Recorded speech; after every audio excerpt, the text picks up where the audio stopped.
Oh, ça me fait du bien. C'est le pain au raisin indien. Ah, ça, c'est... Alléluia. Bon matin. Est-ce que ça va très bien pour tout le monde? Amen. Est-ce que le Seigneur a été bon pour vous cette semaine? Amen. Ah. Il a fait grâce. Amen. Ah, wow. Effectivement, cette semaine, ça a été vraiment une belle semaine par la grâce de Dieu. Des bons moments, des bons plaisirs. Et vraiment, gloire à Dieu. Amen. Mais je salue tout le monde qui est dans la salle. Et je veux saluer aussi ceux qui nous écoutent en différé. Donc, nous allons passer aux consignes de sécurité. Advenons le fait qu'on évacue la salle. Il y a, pour ceux qui sont en avant ici, une sortie de secours à ma droite.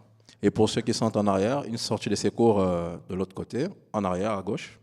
Donc, il faut le faire avec toute la quiétude possible, sans oublier les enfants, bien sûr. Et vraiment, Dieu a été bon cette semaine. Ça a été vraiment une semaine bénie pour moi, mais pour toute l'Église. Le fait qu'on soit là, c'est une action de grâce qu'on rend à Dieu.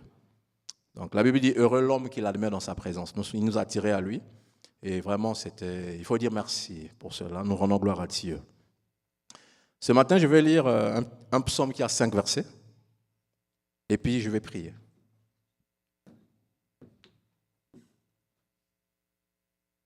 Donc, c'est le psaume 100. Le psalmiste dit, psaume de louange, poussez vers l'Éternel des cris de joie, vous tous habitants de la terre. Servez l'Éternel avec joie,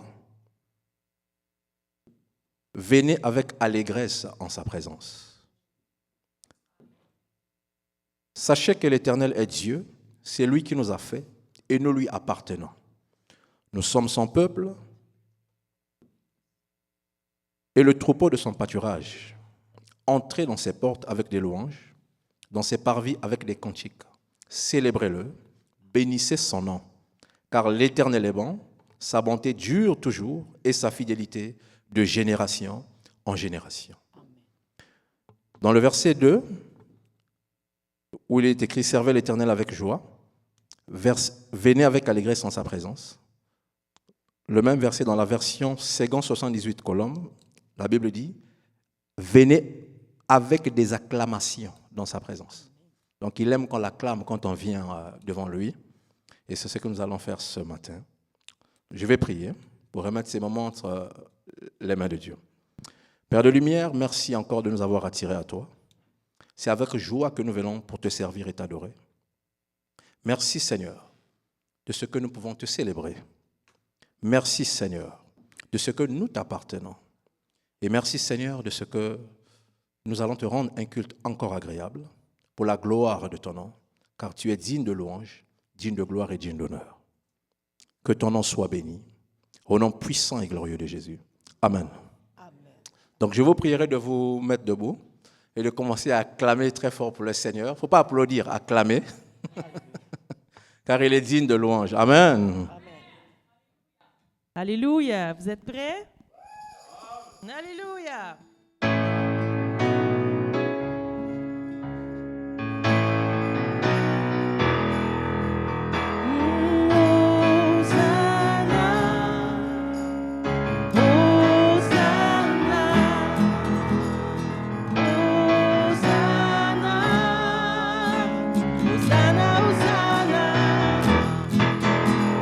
Ouvrons les portes au roi, au Dieu de gloire, lançons des cris de joie.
Ô Dieu de gloire, lançons des cris de joie. Hey!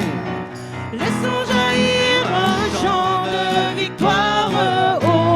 Hosanna, Hosanna, Hosanna. Dansons devant lui, dansons devant lui, remplis de sa vie, remplis de sa vie. Dieu est avec nous, chantons sa louange, ouvrons les portes au roi, au Dieu de gloire, lançons des cris de joie, laissons jaillir un chant de victoire. Hosanna, Hosanna, ouvrons les portes au roi, au Dieu de gloire, lançons des cris de joie, laissons jaillir un chant de victoire. Hosanna, Hosanna, Hosanna,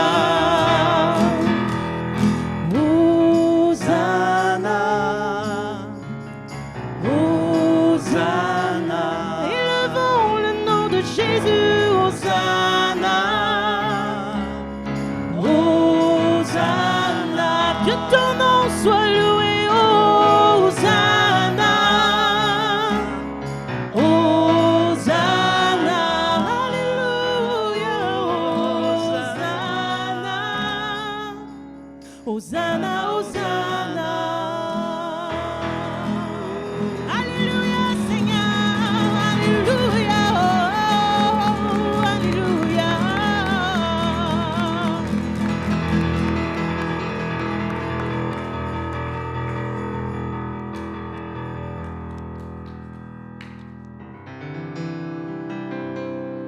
Dieu est bon en tout temps, de chants de louange, mon cœur est rempli. Dieu est bon en tout temps, dans la nuit profonde, sa lumière jaillit. Dieu est bon, Dieu est bon en tout temps. Dieu est bon en tout temps, de chants de louange, mon cœur est rempli. Oh, Dieu est bon en tout temps, dans la nuit profonde, sa lumière jaillit. Dieu est bon, Dieu est bon en tout temps. Si tu marches dans la vallée et que la nuit vient t'entourer, ne crains rien, il te guide, il est ta sécurité, il a promis de te garder, de protéger, et sa parole est vraie. Dieu est bon en tout temps, de chants de louange, mon cœur est rempli. Dieu est bon en tout temps, dans la nuit profonde, sa lumière jaillit. Dieu est bon, Dieu est bon en tout temps. Pour nous pécheurs, tous indignes, il a choisi de mourir. Il nous a remplis de son esprit.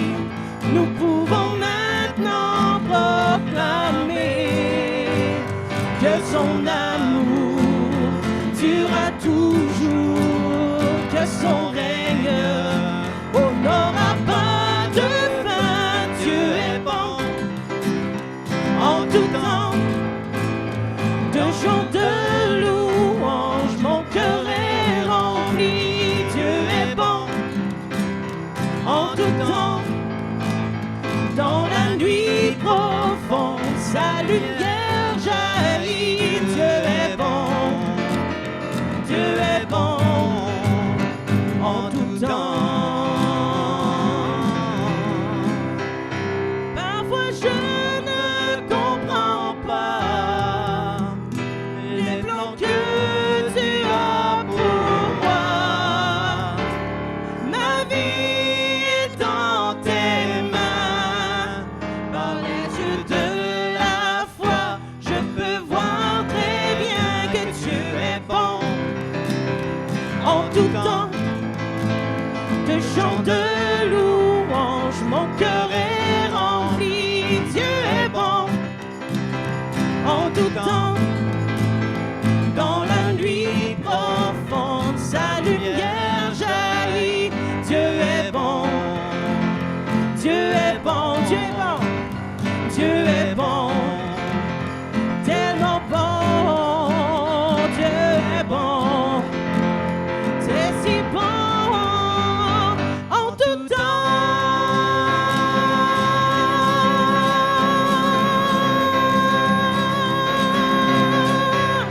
Alléluia,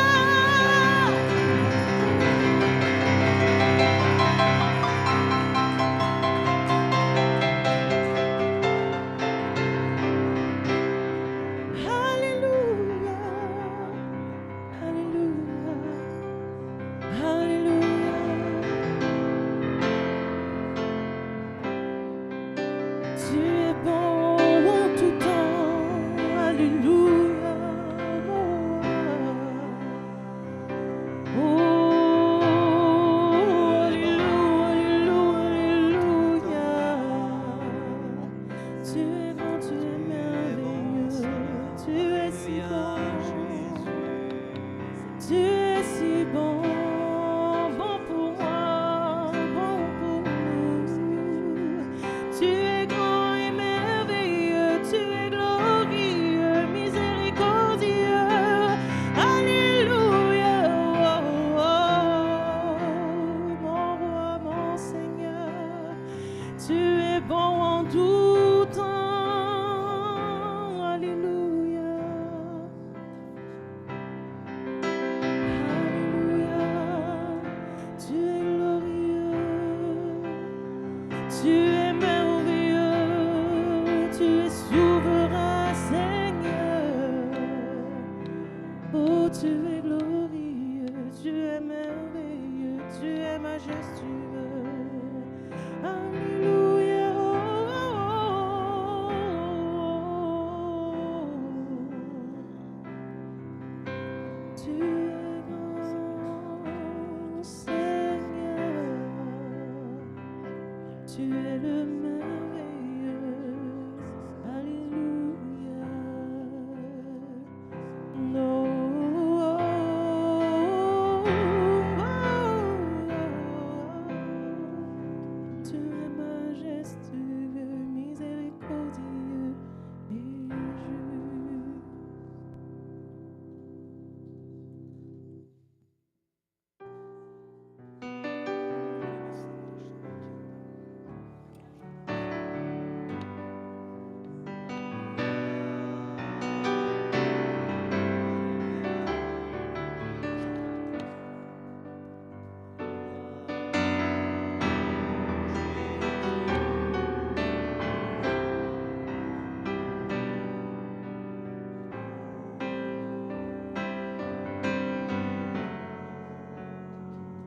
Au-dessus des puissances, au-dessus des rois, au-dessus de la nature et de la création,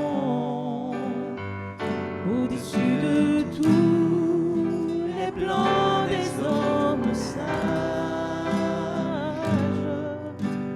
bien avant le monde tu existais.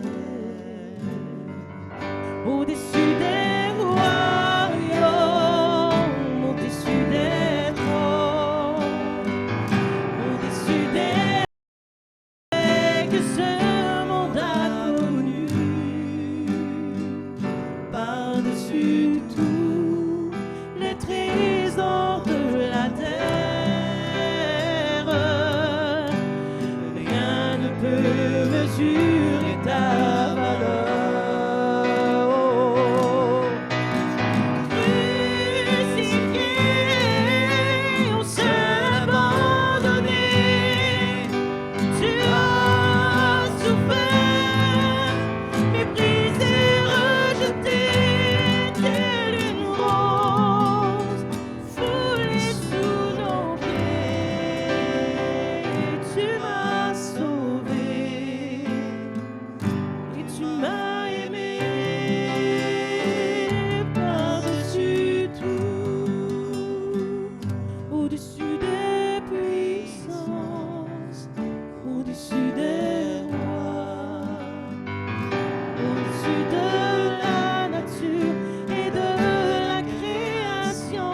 au-dessus de tous les plans des hommes sages.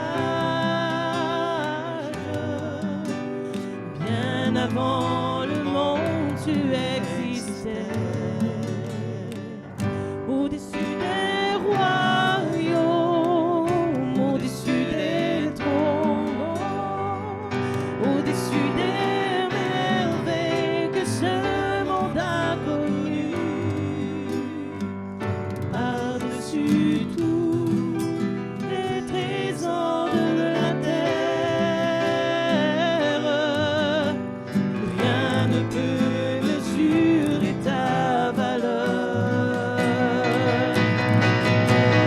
Crucifié, seul abandonné, tu as souffert, méprisé, rejeté, tel une rose, foulé sous nos pieds. Tu m'as sauvé et tu m'as aimé, crucifié, oh, crucifié, seul abandonné, tu as souffert, méprisé, rejeté, tel une rose, foulé sous nos pieds. Tu m'as sauvé et tu m'as aimé, crucifié, oh, crucifié, seul abandonné, tu as souffert, méprisé, rejeté, tel une rose, foulé sous nos pieds. Tu m'as sauvé et tu m'as aimé, par-dessus tout, tel une rose, foulée sous nos pieds. Tu m'as sauvé et tu m'as aimé, par-dessus tout.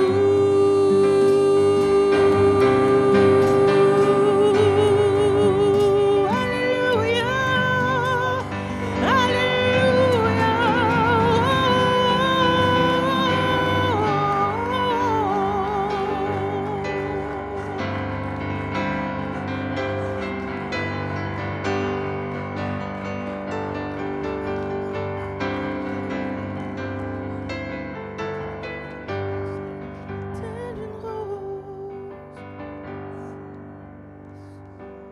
telle une rose, foulée sous nos pieds. Tu m'as sauvé et tu m'as aimé, telle une rose, foulée sous nos pieds. Tu m'as aimé, tu m'as aimé, par-dessus tout. Merci Seigneur, alléluia, tu m'as aimé par-dessus tout. Alléluia, alléluia, alléluia,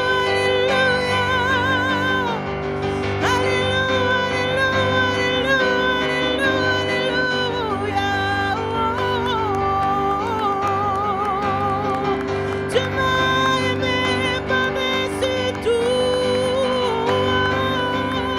Merci, merci.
Amen. Mon enfant ce matin, comprends ta position en moi. Comprends que tu es assis avec moi dans les lieux célestes et que je prends soin de toi. Alléluia. Amen. Alléluia. Alléluia. Alléluia.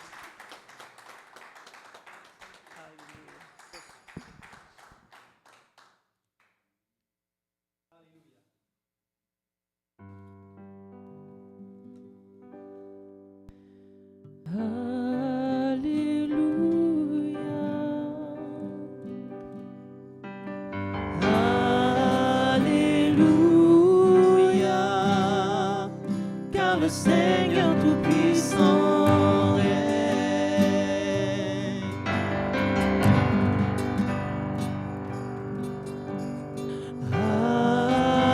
Alléluia,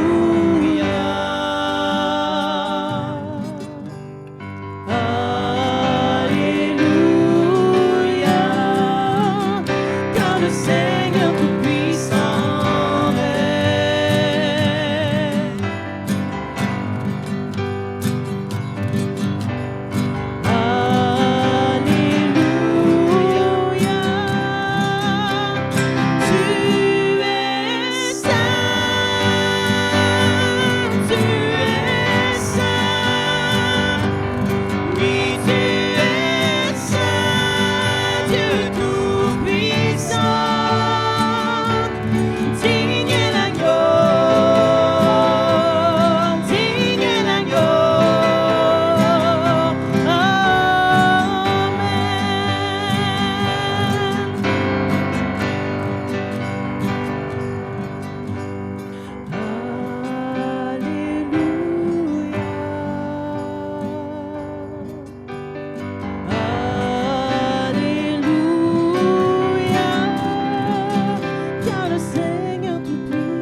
Oui, digne est l'agneau. Merci Seigneur.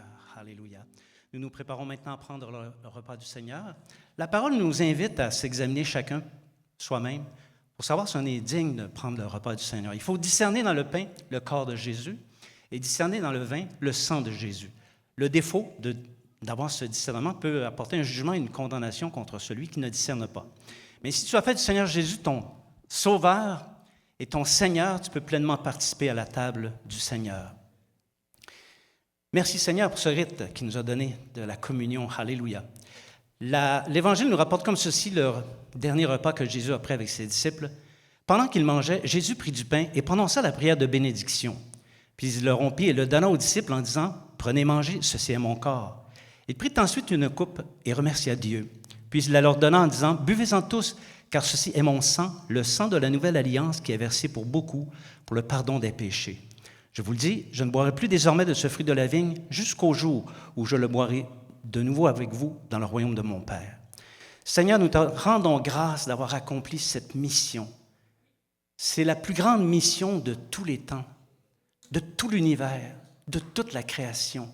Tu es venu accomplir le salut, mais ça t'a coûté la vie, Seigneur.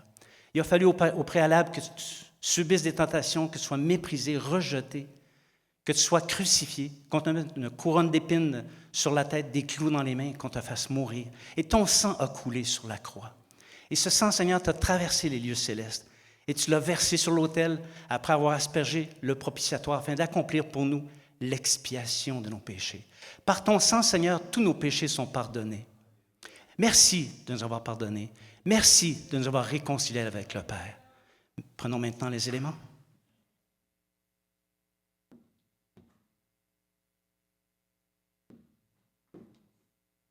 Amen, on peut reprendre le chant. Tu es saint, tu es saint, oui tu es saint, Dieu tout-puissant,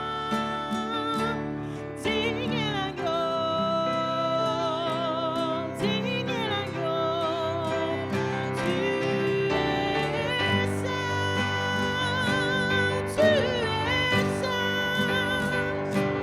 Oui, tu es saint, Dieu tout-puissant, digne est la gloire, digne est la gloire, digne est la gloire, digne est la gloire, digne est la gloire.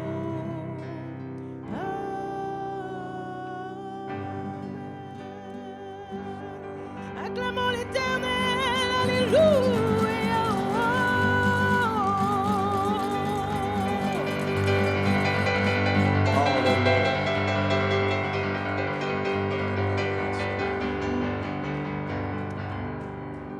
Alléluia. Quel bonheur d'être dans la présence de ce grand Dieu. Alléluia. Le psalmiste avait compris ça. Il dit dans un psaume, « Un jour dans tes parvis vaut mieux que 1000 ailleurs. » Quel bonheur, quelle grâce que d'être dans sa présence. Amen. Donc nous allons passer à un autre moment de ce culte, notamment les annonces. Donc pour ce qui est des annonces, les activités de l'Église sont en pause pour l'été. Ça défile sur les écrans, si vous pouvez, comme vous l'apercevez. La majorité des activités sont en pause. Et nous avons des anniversaires cette semaine. Donc nous avons le 25, l'anniversaire de notre sœur et fille, Coralie Awa.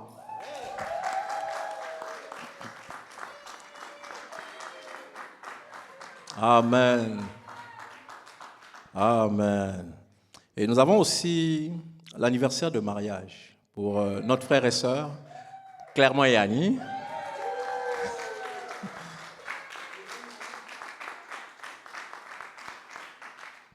Donc il y a de la joie, On voit que Dieu est là, il y a des célébrations. On bénit Dieu pour la vie de nos frères et sœurs, pour sa grâce qui déverse en eux, pour eux tous les jours. Amen. Et puis pour les dîmes tantôt, il y a l'homme de Dieu, la voix André, qui va passer avec le panier, tantôt pour recueillir les dîmes, pour la gloire de notre Dieu. Amen. Donc je vais prier pour remettre la suite des activités entre les mains de Dieu. Et après quoi, je mets une pause. Amen. Prions. Père éternel, merci encore de ce que nous pouvons goûter à ta présence. Merci pour tout ce que tu fais, que nos yeux ne voient pas. Toi, tu travailles. Tu ne t'arrêtes jamais. Tu nous fais du bien. La Bible dit, ta bonté durera toujours. Et ta fidélité de génération en génération. Merci pour cette bonté qui est grande pour nous. Alors merci, Seigneur, pour le culte. Merci pour les offrandes que nous t'avons apportées avec joie. Alors merci, Seigneur, de ce que tu les multiplies pour ta gloire à toi, Seigneur. Merci pour la sagesse, pour ce qu'ils utilisent. Et merci pour l'Église. Gloire à ton nom, Seigneur. Alors merci, Seigneur, pour la parole. La Bible dit que ta parole est une épée, et plus tranchante qu'une épée à double tranchant. Elle vient pour séparer âme et esprit, moelle et jointure. Elle juge les sentiments du cœur. Merci pour ta parole qui opère dans nos cœurs, dans nos vies, dans nos âmes, qui nous transforme, qui nous guérit, qui nous sanctifie. Ta parole qui nous fait du bien. En fait, ta parole, c'est toi en nous. Gloire à ton nom, Seigneur. Merci pour ceux qui nous suivent en ligne. Seigneur, pour les guérisons. Merci pour les soucis que tu prends. Merci pour les cœurs que tu apaises. Merci pour les maladies que tu te charges, car tu travailles au milieu de ton peuple. Tu es un bon papa. Merci, Seigneur, pour nos familles. Alléluia, que tu as béni, que tu as restauré. Alors merci, Seigneur, pour tous ceux-là qui ne te connaissent pas encore, mais qui peuvent écouter tant soit peu le message au travers de Internet. Seigneur, visite-les. Accomplis tes desseins. Que ton nom soit glorifié. Nous prions pour le Saguenay, Seigneur. Seigneur, merci pour ta visitation dans cette région. Et merci, Seigneur, pour tes élus que tu t'es acquis à la croix et qui vont accourir dans l'Église pour t'adorer et te servir, pour la gloire de ton nom. Au nom puissant de Jésus-Christ, j'ai prié. Amen. Donc, en attendant que le père de la maison vienne, je vais nous prier de dire, tu m'as manqué à un frère et à une sœur. Est-ce qu'on peut faire mieux que ça pour Jésus? Va voir ton frère à côté. On n'est pas dans l'avion. Oui. Amen.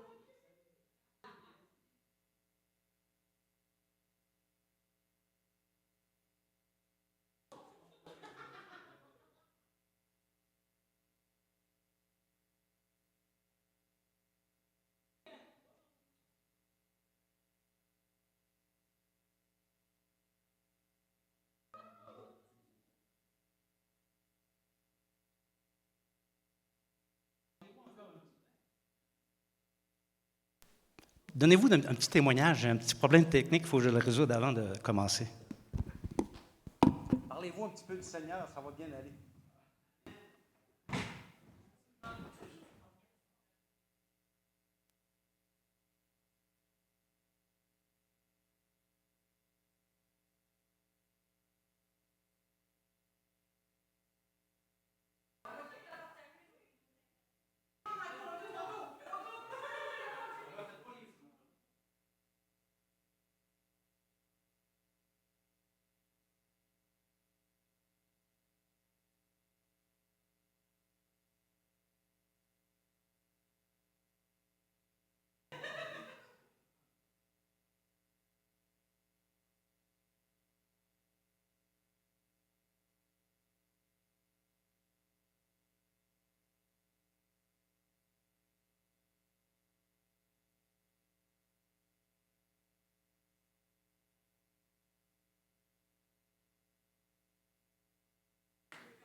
Quand on pense qu'une chose a été faite alors qu'elle n'a pas été faite, ou on pense que ça s'est fait, mais Ça, c'est pas fait.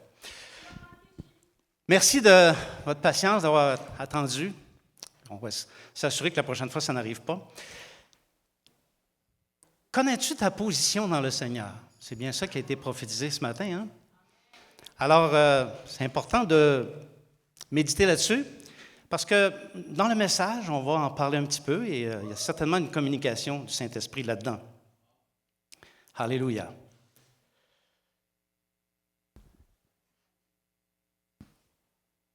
Amen. Quelle sorte de chrétien êtes-vous? Êtes-vous des chrétiens? Je suis chrétien.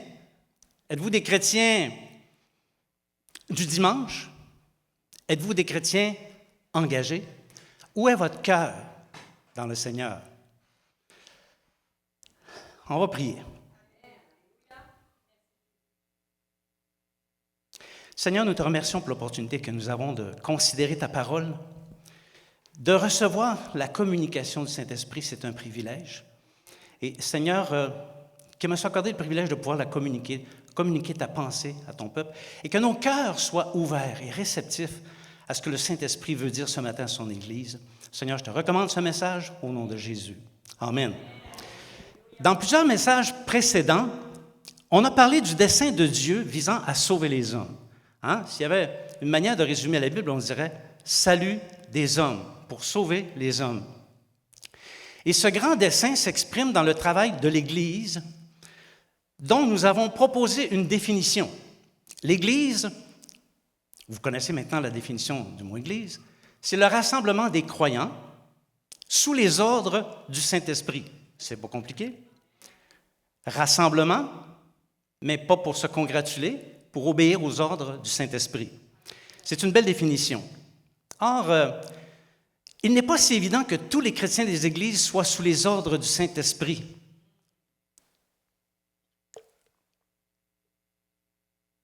Il y a beaucoup de péchés qui se pratiquent dans le monde, dont on voit aussi la pratique dans l'Église, dans plusieurs églises. Il y a des croyants qui causent des scandales, des croyants qui propagent des calomnies, des médisances et des méchants propos sur leurs frères et même leurs sœurs, pourtant sauvés par le précieux sang de Jésus. On ne doit pas parler à la légère de nos frères et de nos sœurs parce qu'ils ont été sauvés par le précieux sang de Jésus. Il est totalement hors de question d'affirmer que ces chrétiens sont sous les ordres du Saint-Esprit. Si quelqu'un pratique la calomnie et la médisance, il n'est pas sous les ordres du Saint-Esprit. Soit ces gens sont sous les ordres du diable, soit ils sont sous les ordres de leur propre chair. Or, personne ne peut se soustraire du regard de Dieu. Dieu regarde.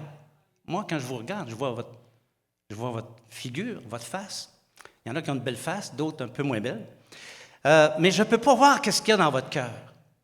Alors que Dieu, lui, voit dans le cœur. Il sonde les cœurs. Et il n'y a personne qui peut tromper Dieu avec son cœur. Quelqu'un peut tromper quelqu'un d'autre. Un homme peut tromper un homme. Un homme peut tromper une communauté. On a vu ça, on voit ça souvent. Mais un homme ne peut pas tromper Dieu. Parce que Dieu sonde les profondeurs du cœur.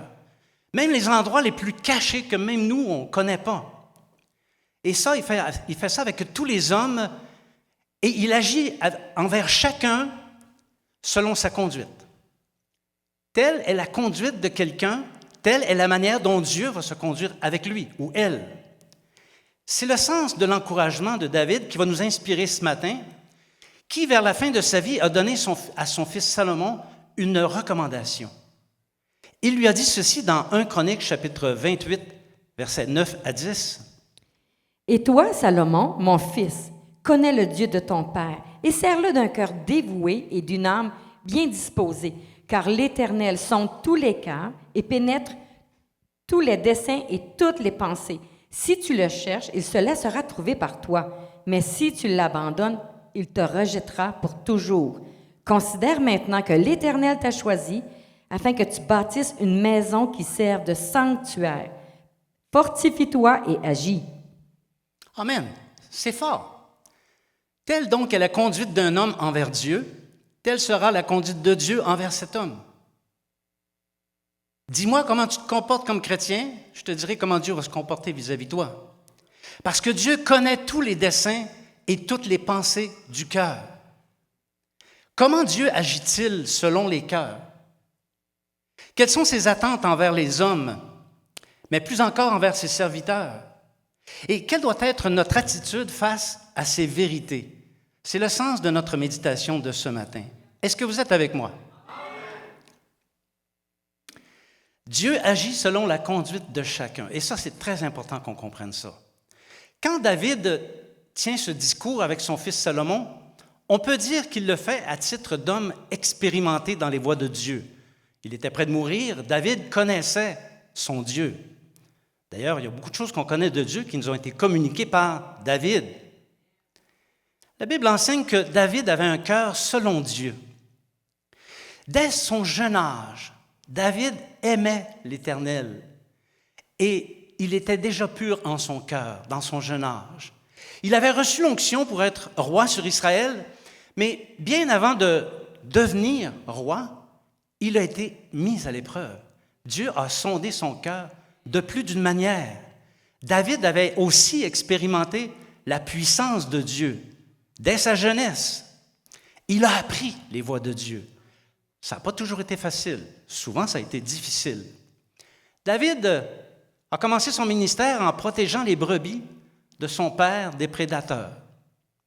Comme par exemple l'ours et le lion. Lui, il confrontait le lion, il confrontait l'ours, tandis que moi, j'aurais pris la poudre d'escampette.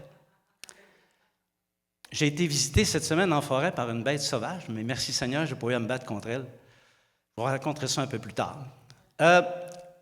Quand il est allé voir ses frères à la guerre, il n'était pas encore enrôlé dans l'armée, il a été scandalisé par le discours de Goliath. Il a entendu les paroles de Goliath et il a été scandalisé. La taille et la robustesse de ce grand guerrier, qui faisait, je pense, c'est 8 pieds, autant que ça. Allons-y pour 9 pieds, c'est quand même assez grand. Il y avait ce grand guerrier qui terrorisait les troupes d'Israël par son discours, mais pour David, ça ne présentait pas un problème. La grosseur, la robustesse, le discours, les armes même qu'il avait ne causaient pas un problème pour David parce que David avait confiance en son Dieu. Son Dieu qui avait fait sortir Israël du rude esclavage de l'Égypte. Il savait que son Dieu pouvait réduire à néant ce géant et aussi toutes les troupes des Philistins qui étaient rassemblées pour combattre Israël. David avait mené les guerres de l'Éternel. Et la Bible dit de lui que l'Éternel le protégeait partout où il allait. C'est vraiment un beau passage. Dieu protégeait David partout où il allait. Et à un moment donné, David a eu un projet, le projet de bâtir un temple, bâtir une maison de Dieu. Mais l'Éternel n'avait pas permis qu'il passe à l'action, qu'il lui bâtisse son sanctuaire, justement parce qu'il avait répandu beaucoup de sang. Il ne pouvait pas faire cette tâche à cause du sang versé. Or, dans toutes ces expériences, bonnes et mauvaises, David était dans une relation d'intimité avec Dieu. Et il suivait parfaitement les ordonnances de l'Éternel. Il était juste et droit. Son cœur était sans réserve. Il était dédié entièrement à l'Éternel. Et voyez comment lui-même l'exprime dans 2 Samuel, chapitre 22, versets 21 à 28. « L'Éternel m'a traité selon ma droiture. Il m'a rendu selon la pureté de mes mains, car j'ai observé les voies de l'Éternel, et je n'ai point été coupable envers mon Dieu. Toutes ses ordonnances ont été devant moi, et je ne me suis point écarté de ses lois. J'ai été sans reproche envers lui, et je me suis tenu en garde contre mon iniquité. Aussi l'Éternel m'a rendu selon ma droiture, selon ma pureté devant ses yeux. Avec celui qui est bon, tu te montres bon. Avec l'homme droit, tu agis selon la droiture. Avec celui qui est pur, tu te montres pur. Et avec les pervers, tu agis selon sa perversité. Tu sauves le peuple qui s'humilie, et de ton regard, tu abaisses les orgueilleux. » Amen, quel beau passage. Tout en veillant sur sa conduite, avec Dieu, David se tenait en garde contre son péché.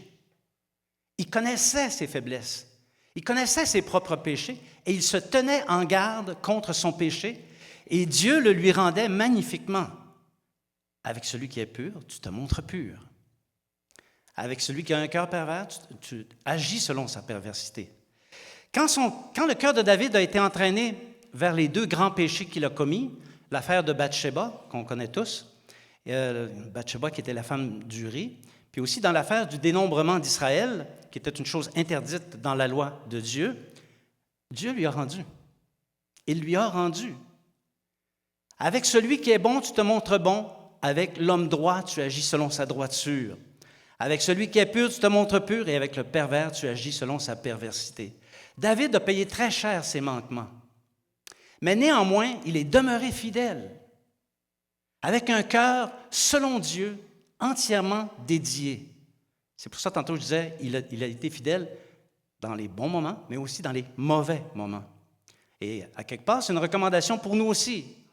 Il peut arriver qu'on commette un péché. Il peut arriver qu'on commette une erreur dans le Seigneur. Il faut demeurer fidèle, demeurer engagé avec le Seigneur. Parce que il faut savoir une chose, tous les cœurs sont prédisposés à une dimension particulière. La bonté, la droiture et la pureté proviennent d'un cœur bon, droit et pur. Ça ne s'invente pas.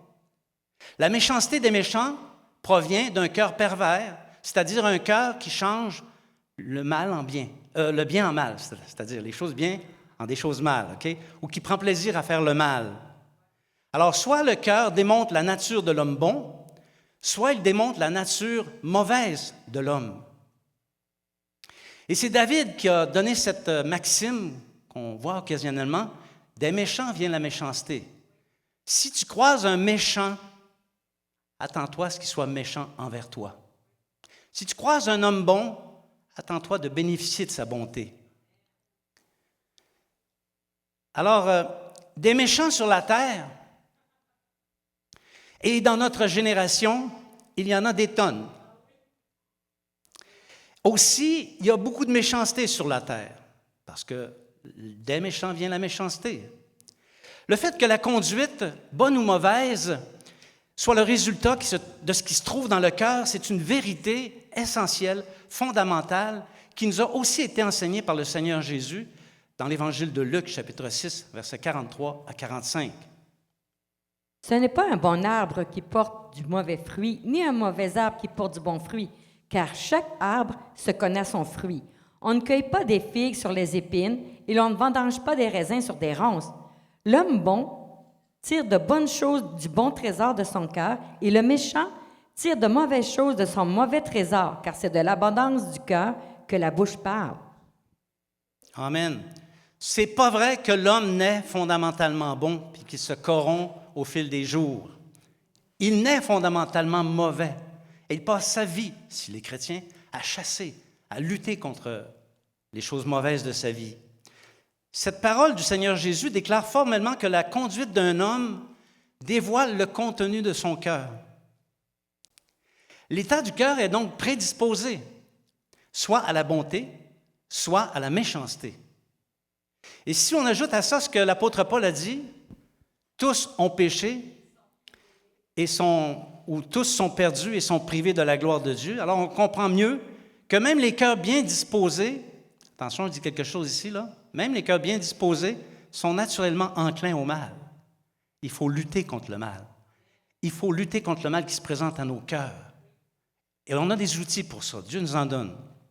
Les cœurs bien disposés doivent se tenir en garde contre leur iniquité, contre leur péché. Dieu frappe à la porte des cœurs. L'état des cœurs des hommes est une réalité avec laquelle Dieu doit composer.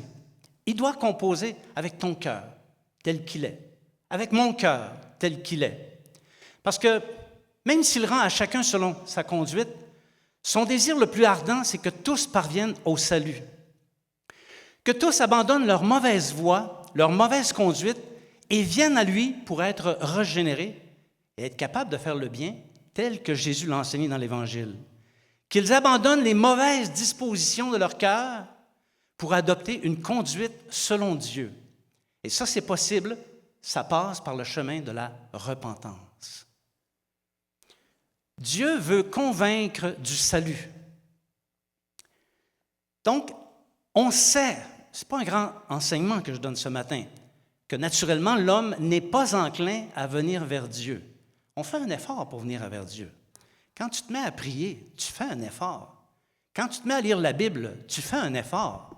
On n'est pas naturellement enclin à venir à Dieu, parce que naturellement, l'homme est simplement enclin à se faire du bien, puis à chercher les choses qui sont selon ses pensées propres, et faire les choses qui sont issues des penchants de son cœur.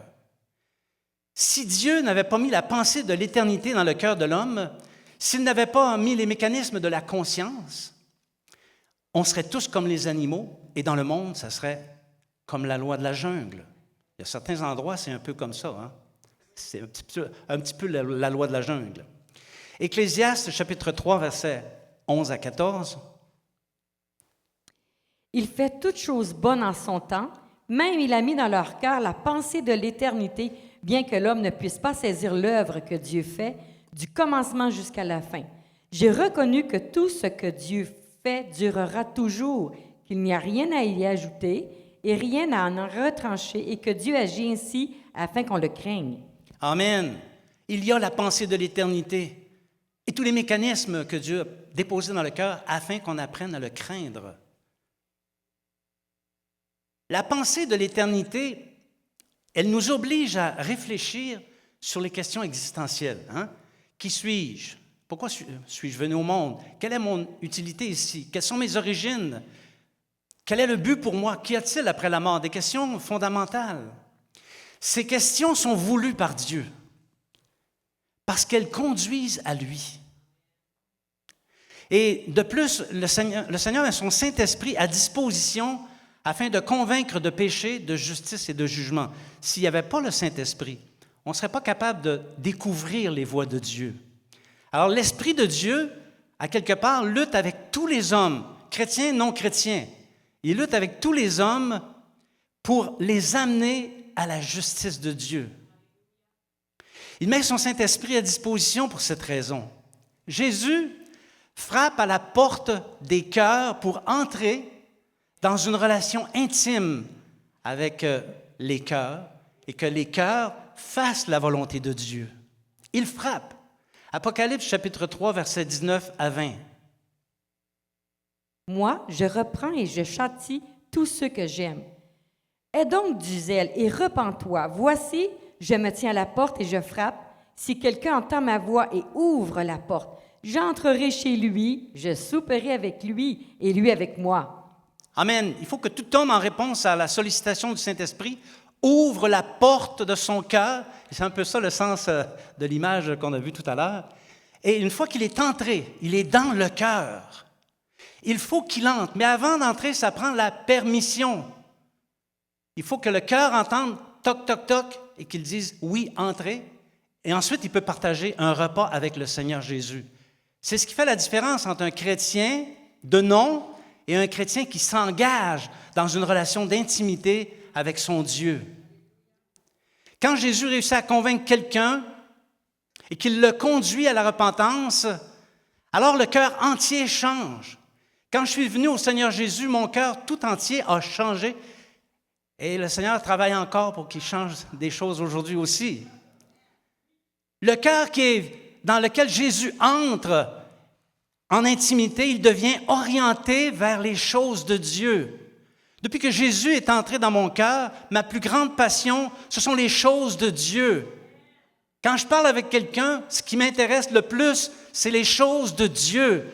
Parce que Jésus est entré dans mon cœur dans une relation d'intimité et nous partageons des repas ensemble.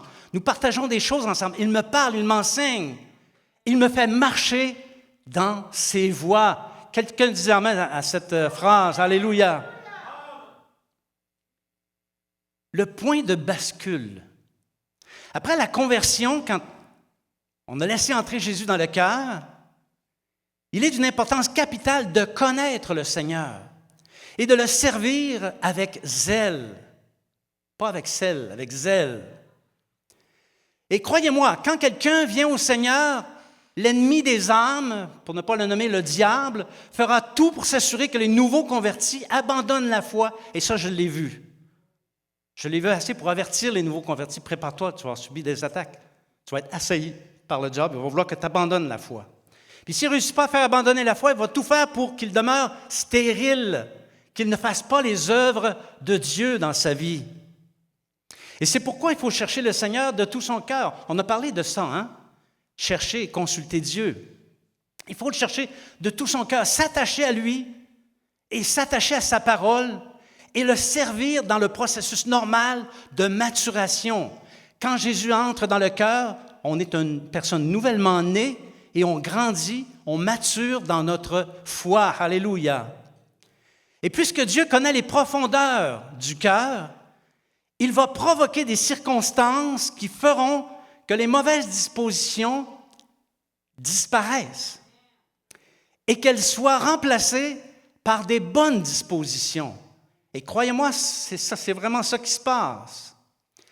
L'intimité relationnelle que le disciple nouvellement converti développe avec son Dieu, c'est ça qui va le garder, c'est ça qui va le protéger, et il subira ce que la parole appelle le processus du renouvellement de l'intelligence. Tu es né avec une intelligence, mais quand tu as connu le Seigneur, ton ancienne intelligence a été remplacée par la nouvelle intelligence. Une intelligence qui est orientée sur le royaume de Dieu, orientée sur les choses de Dieu, orientée sur sa parole. Alléluia. Et ça, c'est un processus normal, idéal. Mais, il y a les cœurs et ses mauvais penchants. Si le disciple cesse de se garder de ses mauvaises dispositions, il va régresser. Dans sa régression, il va expérimenter la réponse de Dieu à sa régression. Parce que si les chrétiens s'éloignent du Seigneur, le Seigneur s'éloignera du chrétien. Quand tu commences à t'éloigner, t'es mieux de revenir au plus vite. Parce que c'est un processus qui n'arrêtera pas. Puis Dieu va cesser d'être en relation d'intimité avec toi. Il faut veiller sur les dispositions de ton cœur. Il faut combattre ton iniquité, ton péché, tes mauvais penchants. Alléluia. Par contre, si le chrétien veille sur son cœur, qu'il aime le Seigneur, qu'il le recherche de tout son cœur, alors son âme va prospérer. Telle est la conduite, tel est le contenu du cœur. Et lui aussi va expérimenter la réponse du Seigneur qui va se laisser trouver. Si tu cherches Dieu, tu vas le trouver. Hein, on dit ça souvent, les Québécois disent souvent ça, hein, si tu me cherches, tu vas me trouver. Non, c'est Dieu qu'il faut chercher. Puis si tu cherches Dieu, tu vas le trouver. Alléluia. Lorsque le cœur d'un chrétien est dévoué au Seigneur, le Seigneur le lui rend. 2 Chroniques, chapitre 16, verset 9. Car l'Éternel étend ses regards sur toute la terre pour soutenir ceux dont le cœur est tout entier à lui. Amen, que c'est beau. Alléluia. Il regarde partout pour soutenir ceux dont leur cœur lui est tout entier. Alléluia. Il ne nous laisse pas, il ne nous abandonne pas. Les disciples dévoués et zélés dans leur conduite et leur service sont aimés du Seigneur. C'est une relation d'intimité, mais aussi une relation d'amour. Et le Seigneur les garde et les protège. Depuis que je suis chrétien, j'ai eu beaucoup d'expériences où Dieu m'a gardé et m'a protégé. Parfois même, il m'a gardé contre moi-même. J'étais moi-même une source de danger pour moi. Et il m'a gardé dans ces circonstances. Quand quelqu'un est dans une telle relation d'intimité avec son Dieu, le diable ne se tient loin de lui. Les chrétiens, les disciples zélés, engagés, qui aiment le Seigneur et qui sont dans une relation d'intimité, font peur au diable. Des fois, on dit, hein, il y a Jésus, puis le diable, des fois, ils combattent ensemble. Des fois, on dit, c'est peut-être le diable qui va gagner. Non, pas en tout. Un chrétien engagé et zélé peut vaincre le diable. Alléluia. Ce genre de disciple est capable de terrasser le lion, l'ours et les géants de ce monde. Ces chrétiens mènent les guerres de l'Éternel, leur Seigneur, et savez-vous quoi? Ils sont déclarés vainqueurs. faut mener le combat. Des fois, le combat peut être long, mais ils sont déclarés vainqueurs. Si tu as des combats aujourd'hui, je te déclare par la foi vainqueur. Alléluia. Ces disciples ont une âme qui prospère et leurs affaires aussi prospèrent. Moi, je suis d'avis qu'il n'y a seulement qu'une manière de s'approcher du Seigneur. Et c'est selon la recommandation que David a faite à son fils Salomon. Connais le Dieu de ton Père et sers-le d'un cœur dévoué et d'une âme bien disposée. Et quand David a prononcé ces paroles, il était proche de mourir. Merci Seigneur. Nous sommes choisis pour bâtir le sanctuaire. Salomon avait été choisi pour construire le sanctuaire dédié à l'Éternel. Et pour réussir dans cette entreprise, il lui fallait impérativement s'attacher à Dieu et le chercher de tout son cœur. Le jour où David a laissé son cœur être entraîné par l'amour, au point de commettre une grande infidélité envers Dieu, tu sais, quand tu lis « Et cela déplut à l'Éternel », c'est parce que c'est grave, là. Ce que David avait fait, c'était grave. À partir de ce moment-là, Dieu lui a suscité des ennemis. Il n'avait pas d'ennemis avant. Il était vainqueur sur les ennemis. Et là, il a commencé à avoir des ennemis dans sa famille, des ennemis parmi ses proches, des ennemis dans les nations alentours. À partir de son infidélité, il a commencé à avoir des ennemis. Et je crois qu'il y a un parallèle à faire avec nous-mêmes, les disciples du Seigneur. Oui, on a été rachetés parmi les nations, et c'est un privilège, comme il a été dit tout à l'heure, mais il n'y a aucune différence entre les attentes de Dieu envers Salomon et les attentes de Dieu envers nous aujourd'hui. Il n'y a aucune différence, parce que Dieu ne change pas. Il n'y a chez lui ni changement, ni ombre de variation. Tel il était au jour de David, tel il est aujourd'hui, et ce sont les mêmes attentes. Le Seigneur nous a choisis pour construire son sanctuaire, mais il faut qu'on prenne garde à la manière dont on construit, dont nous bâtissons. 1 Corinthiens, chapitre 3, versets 9 à 17. Car nous sommes ouvriers avec Dieu, vous êtes le champ de Dieu, l'édifice de Dieu. Selon la grâce de Dieu qui m'a été donnée, j'ai posé le fondement comme un sage architecte et un autre bâtit dessus, mais que chacun prenne garde à la manière dont il bâtit dessus. Ne savez-vous pas que vous êtes le temple de Dieu et que l'Esprit de Dieu habite en vous? Si quelqu'un détruit le temple de Dieu, Dieu le détruira, car le temple de Dieu est saint et c'est ce que vous êtes. On ne fait pas n'importe quoi dans le temple de Dieu. Dans l'Église du Seigneur Jésus, on ne fait pas n'importe quoi, on ne dit pas n'importe quoi. Alléluia! On est des disciples, serviteurs du Seigneur Jésus. Si un chrétien n'est pas animé de l'amour de Jésus et qu'il ne cherche pas à connaître le Seigneur, il va pervertir le temple, le sanctuaire. Il risque de pervertir le temple. Et croyez-moi, ça existe. Alors Dieu, connaissant les profondeurs de son cœur mauvais, va lui susciter des ennemis. Savez-vous quoi? Quand Dieu a suscité des ennemis dans ma vie, savez-vous ce que j'ai fait? Je n'ai pas été porté plainte à quelque part, là. J'ai cherché dans ma vie qu'est-ce que j'avais fait de mal. Pas supposé avoir d'ennemis dans notre vie, là, tu sais. Mais quand j'ai vu des ennemis se lever, notamment dans l'Église, je n'ai pas regardé les ennemis, j'ai regardé moi-même, les dispositions de mon cœur. Parce que Dieu peut commencer à combattre un chrétien, lui susciter des embûches, et s'il persiste dans sa mauvaise voie, il peut finir par être abandonné du Seigneur. Donc, quelqu'un peut abandonner le Seigneur, mais peut aussi être abandonné par le Seigneur. Si quelqu'un est vraiment en Christ, il doit prendre toutes ses précautions pour demeurer attaché au Seigneur et faire les choses selon Dieu. Demeurer à son service et participer avec zèle à la construction du temple de Dieu qui est l'Église du Seigneur.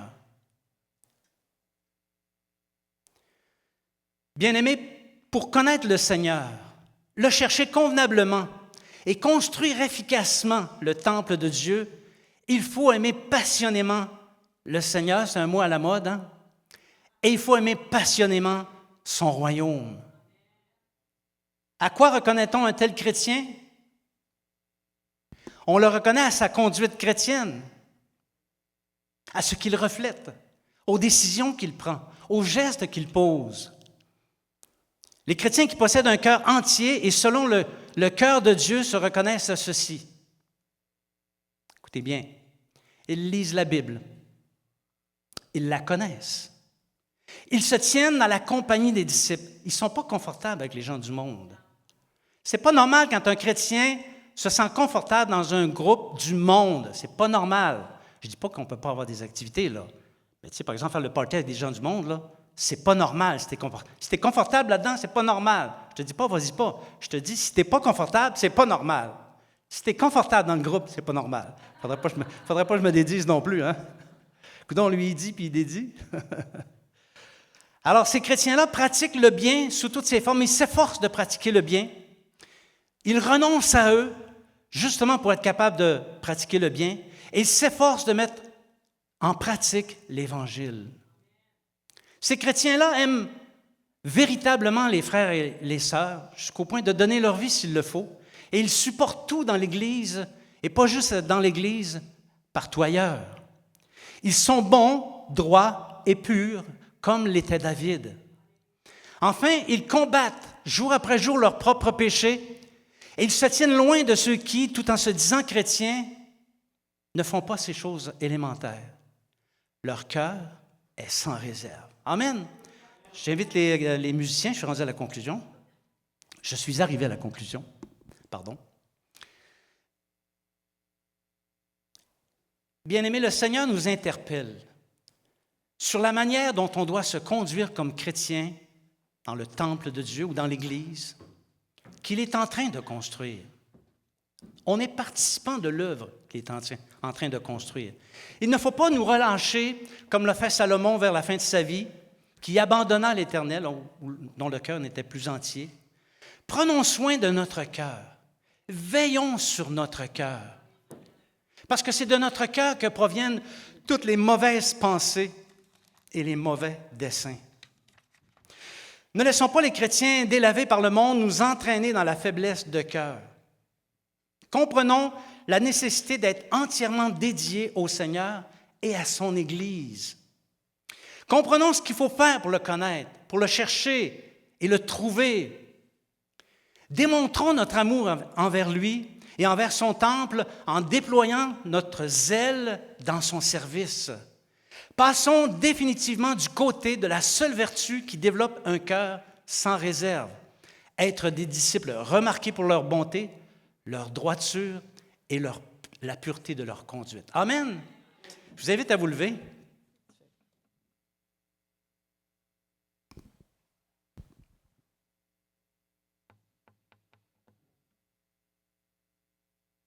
Alléluia.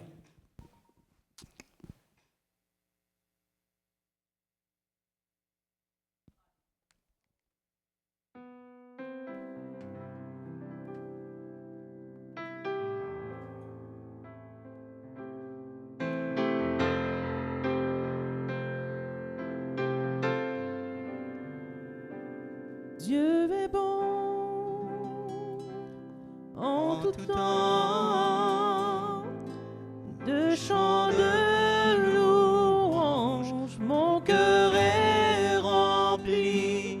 Dieu est bon en tout temps, dans la nuit profonde, sa lumière jaillit. Dieu est bon, Dieu est bon en tout temps.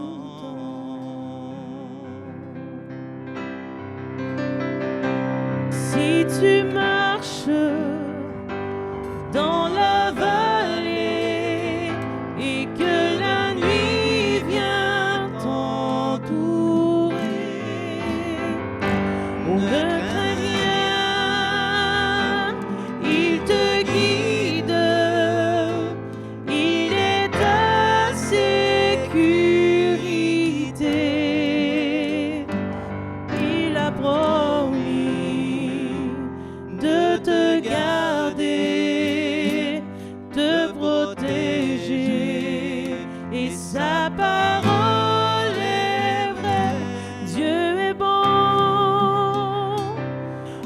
tout temps, on te chante de louanges. Mon cœur est rempli, Dieu est bon. En tout temps, dans la nuit profonde, sa lumière jaillit. Dieu est bon, Dieu est bon en tout temps.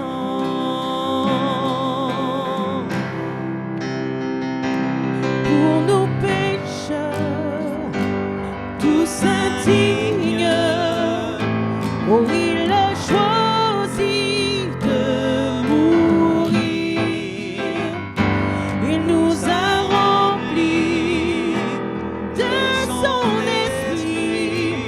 Nous pouvons maintenant proclamer que son amour durera toujours, que son règne n'aura pas de fin. Dieu est bon en tout temps, de chants de louanges, mon cœur est rempli. Dieu est bon en tout temps, dans la nuit profonde, sa lumière jaillit. Dieu est bon en tout temps, de chants de louanges, mon cœur est rempli. Dieu est bon en tout temps, dans la nuit profonde, sa lumière jaillit. Dieu est bon, Dieu est bon en tout temps. Parfois je ne comprends pas les plans que tu as pour moi.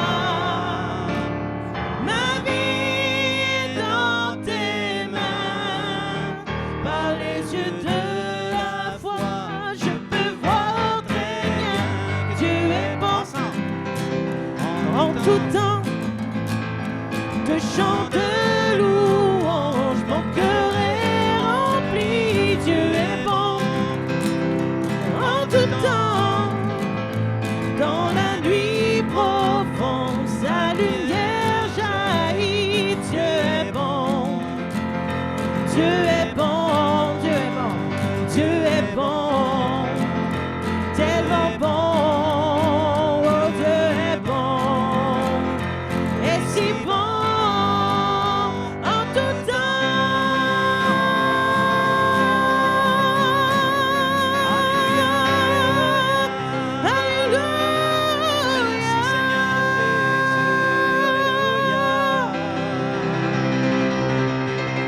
Alléluia. Alléluia. Seigneur Jésus, merci pour cette parole qui nous invite à être des chrétiens engagés, des chrétiens dont le cœur t'aime, qui sont en relation d'intimité avec toi tous les jours de leur vie et qui sont à ton service, dont le cœur est comme celui de David, sans réserve. Seigneur, je prie aujourd'hui, si un disciple ou un chrétien a des réserves dans son cœur, je prie afin que tu les abolisses maintenant. S'il y a des liens qui causent des réserves, nous les brisons, ces liens, aujourd'hui, au nom de Jésus. Et que les cœurs soient libérés et qu'ils entrent librement à ton service pour bâtir ton Église et être participants à la grande œuvre que tu es en train de faire ici dans notre ville, Seigneur. Nous te le demandons au nom de Jésus. Amen. Je vais faire une prière de conclusion. Si quelqu'un a des besoins, il peut avancer en avant. On va prier pour lui. Et après ça, Jennifer va faire un dernier chant. Seigneur Jésus, merci pour ce temps qu'on a passé dans ta présence. Je prie afin que chacune de tes brebis soit gardée, protégée dans la semaine qui s'en vient. Seigneur, garde tes brebis des embûches, des pièges et délivre ceux et celles qui sont dedans, afin que nous puissions faire monter vers toi des actions de grâce et qu'on puisse te célébrer et te louer d'un cœur entier. Nous le demandons au nom de Jésus. Amen. Bien-aimés, parlez du Seigneur à quelqu'un, c'est très important. Tenons-nous dans la compagnie les uns des autres d'ici à ce qu'on se revoie la prochaine fois, bientôt, très bientôt, que le Seigneur fasse luire sa face sur vous. Abondamment. Alléluia. Ouvrons les portes au roi, au Dieu de gloire, lançons des cris de joie.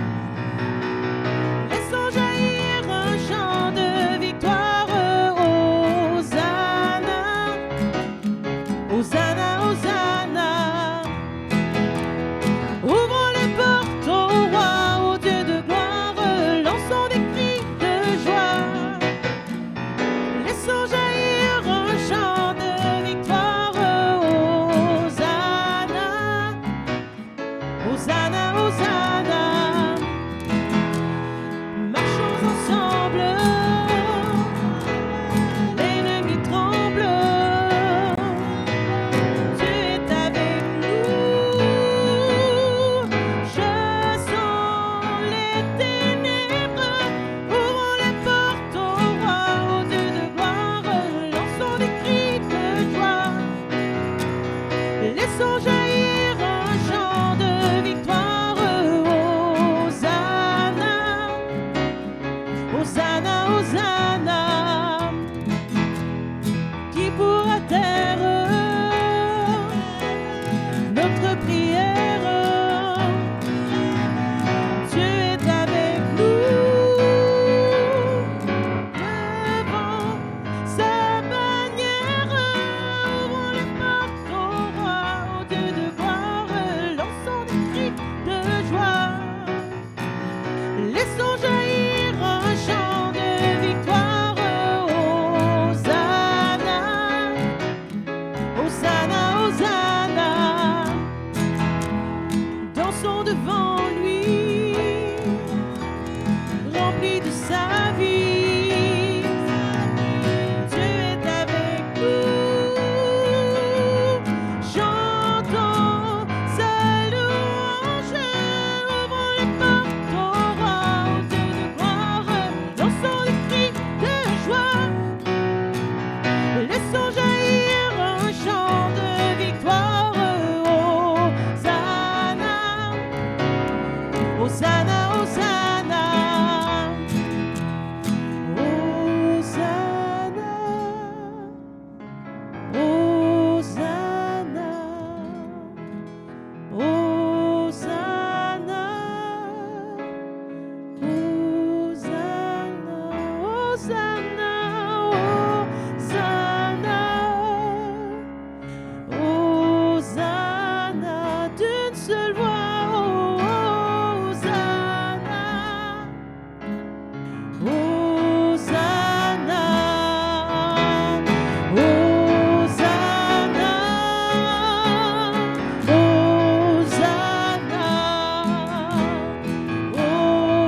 Hosanna, Hosanna, Hosanna.